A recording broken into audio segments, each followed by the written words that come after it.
The future of Bitcoin. After years of trying to break the blockchain technology that runs Bitcoin, the bankers and governments finally realized that because blockchain was a distributed public ledger that kept all transactions and that this ledger could not be hacked or falsified, Bitcoin could not be stopped or blocked. Like email and iPorn, it used the Internet highway, and without destroying the Internet and its highways of communication, the blockchain technology could not be blocked. The banks and governments decided on another plan called, "If you can't beat them, join them." They decided that their only chance was to buy up all the Bitcoins. They started small and encouraged Bitcoin's price to drop by demanding regulation, not realizing that the blockchain is just a public ledger that cannot be regulated. The threat of regulation caused the price of Bitcoin to drop, and when the banks and governments thought that the price of Bitcoin would not go any lower, they started to buy up the Bitcoins.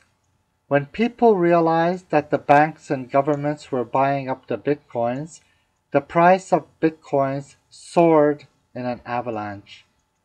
This made the banks and governments very rich. Bitcoin became to be used as electronic money that could not be falsified or tampered with, and that could be used as electronic cash, replacing coins and notes. The banks and governments were delighted, and they started to encourage the use of Bitcoin and replace their coins and notes with Bitcoins.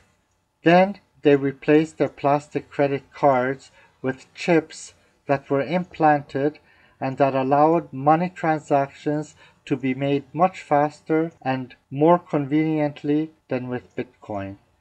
They made their own centralized and regulated version of Bitcoin and called it iCoin. After iCoin became convincingly more appealing than Bitcoin, iCoin became widely accepted. Bitcoin became outdated and old-fashioned, and the price of Bitcoin started to drop.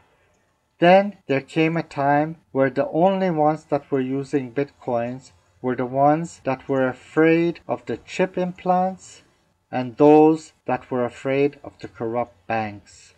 Then the corrupt criminals got on the Bitcoin bandwagon, and Bitcoin started to be outlawed in many countries.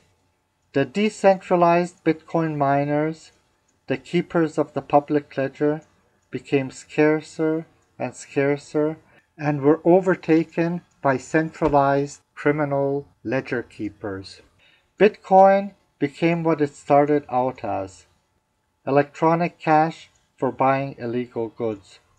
Eventually, the criminals took it over to use as their own black cash for trading one illegal good for another. This caused a boom in illegal goods and made the criminals very wealthy.